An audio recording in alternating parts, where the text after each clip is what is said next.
10-11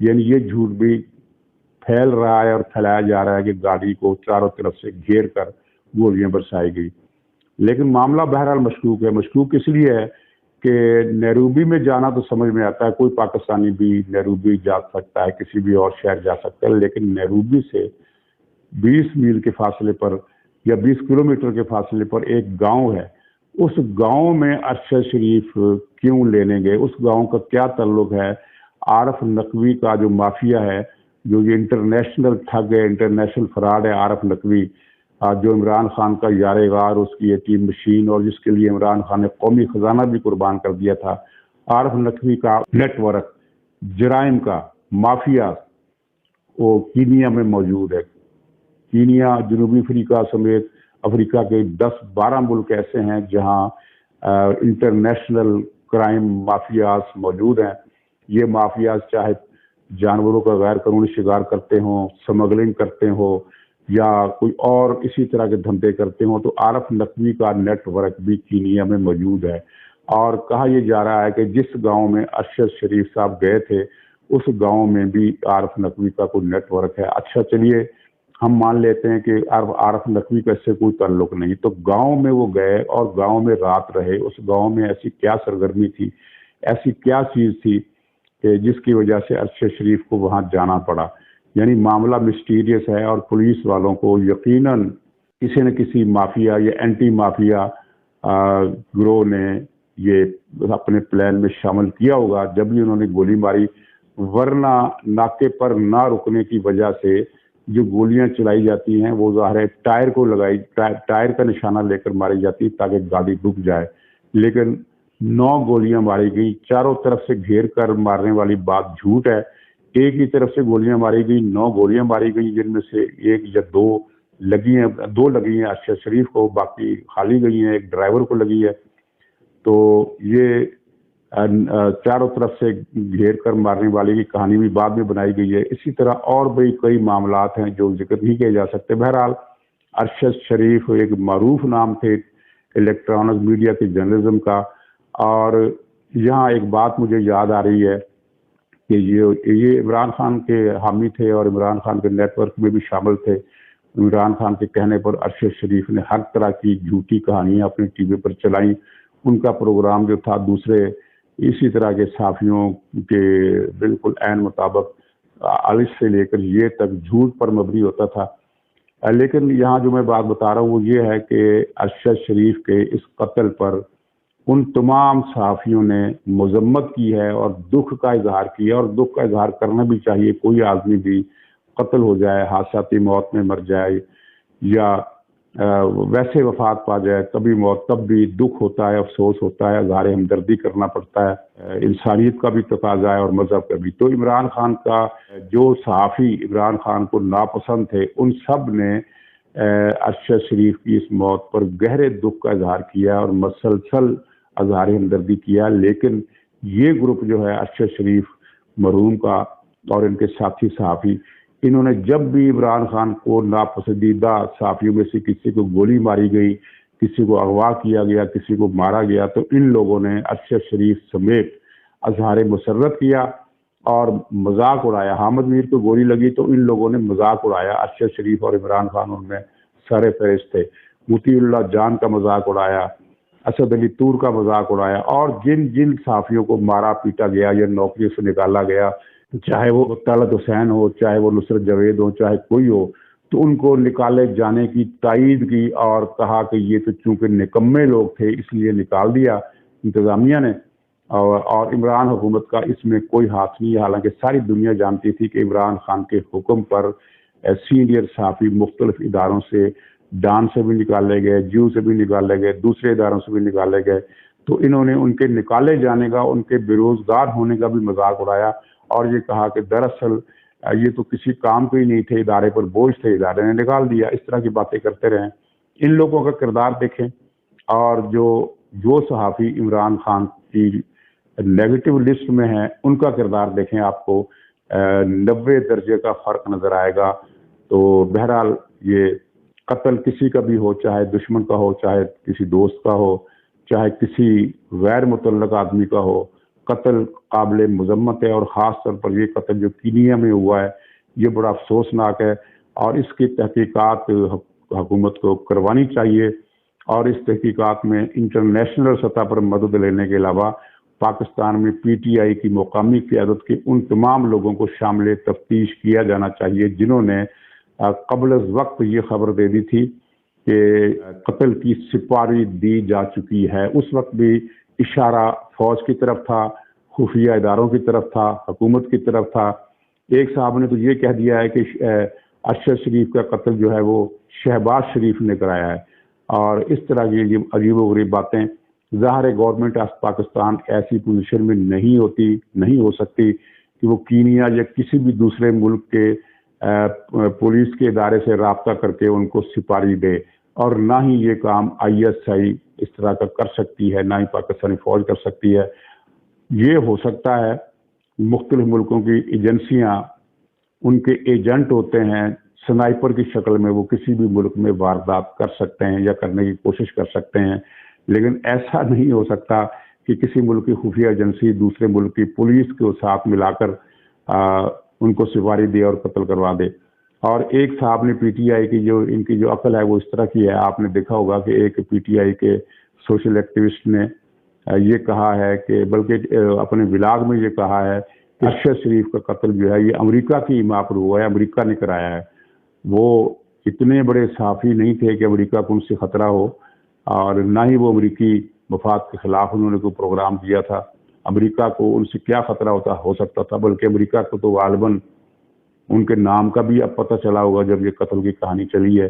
تو اس طرح کی لاجانی کہانیاں پھیلائی جا رہی ہیں، کنفیوز کیا جا رہا ہے، اور معاملہ جو ہے وہ یعنی کل سے سارا میڈیا اور ساری چیزیں جو ہے ارشد شریف کے قتل پر مرتکز ہو گئی ہیں، اور پی ٹی آئی کو ایک بہانہ مل گیا ہے فوج پر تنقید کرنے کا، فوج کی مذمت کرنے کا، بلکہ فوج پر تنقید نہیں، وہ ان کی انگلی جو ہے وہ فوج کی طرف اشارہ کر رہی ہے کہ یہ ارشد شریف کو فوج نے قتل کروایا ہے۔ بات یہ ہے کہ ارشد شریف کو جس تقریر پر جو اس نے ٹی وی پر کی تھی جنرل باجوہ پر 10 الزامات لگائے تھے، اگر فوج نے اس کو قتل کرانا ہوتا تو وہ پاکستان کے اندر جب تھا تو اس کو اٹھا سکتی تھی، اس کو گرفتار کروا سکتی تھی یا اس کے لاپتہ کر سکتی تھی۔ فوج نے کچھ نہیں کیا اس کے خلاف، سوائے اس کے کہ حکومت نے ارشد شریف کے خلاف ایک کیس بنایا جس کی اطہر من اللہ نے ضمانت لے لی، کیونکہ پی ٹی آئی کا آدمی تھا، ضمانت لینا بنتی تھی، ضمانت لینا ضروری تھا۔ اس کے بعد وہ برطانیہ میں رہا، برطانیہ میں اسے کوئی تنگ نہیں کیا گیا، برطانیہ والوں نے پھر اسے رہائش مزید رکھنے سے انکار کر دیا، ویزا دینے سے انکار کر دیا۔ تو اس کے بعد پھر وہ متحدہ عرب امارات آیا، عرب امارات سے پھر نکلا تو کینیا چلا گیا، اور جہاں تک تو ساری کہانی ٹھیک ہے، کینیا چلا گیا، لیکن کینیا جا کر وہ اس گاؤں میں کیا کر رہا تھا یہ ایک مسٹری ہے جس کو حل کیا جا سکتا ہے اگر عارف نقوی کے نیٹ ورک کو بھی شامل تفتیش کیا جائے اور شیریں مزاری کو بھی شامل تفتیش کیا جائے۔ ان سے پوچھا جائے کہ ہاں بھی بتاؤ یہ سارے واقعات تمہارے علم میں پہلے سے ہی کیسے تھے، تمہیں کس نے بتایا کہ اسے سپاری دی گئی ہے اور کس نے سپاری دی ہے، اور پھر تم نے یہ سارا معاملہ جو ہے وہ حکومت چلا سکتی ہے۔ تو اب یہ 3-4 دن اسی طرح ارشد شریف کا معاملہ جو ہے وہ کیش کرائیں گے، فوج کو ہٹ کریں گے۔ عمران خان اب پہلے کے مقابلے میں زیادہ کھل کر فوج پر ہٹ کر رہا ہے، لیکن یہ جو ہے ظاہر ہے یہ کہانی بھی نہیں چلے گی، کیونکہ بہت سارے معاملات اور بھی اس دوران اٹھنے والے ہیں۔ ناظرین، بنی گالہ میں کیا ہو رہا ہے؟ کچھ دنوں سے 10-12 دنوں سے بلکہ زیادہ دنوں سے مسلسل اجلاس ہو رہے ہیں۔ اجلاس تو بنی گالہ میں روزانہ ہی ہوتے ہیں، لیکن 10-12 دن سے جو اجلاس ہو رہے ہیں وہ صبح بنی گالہ میں صبح ہوتی ہے، کوئی 2:30-3 بجے کے قریب صبح ہوتی ہے۔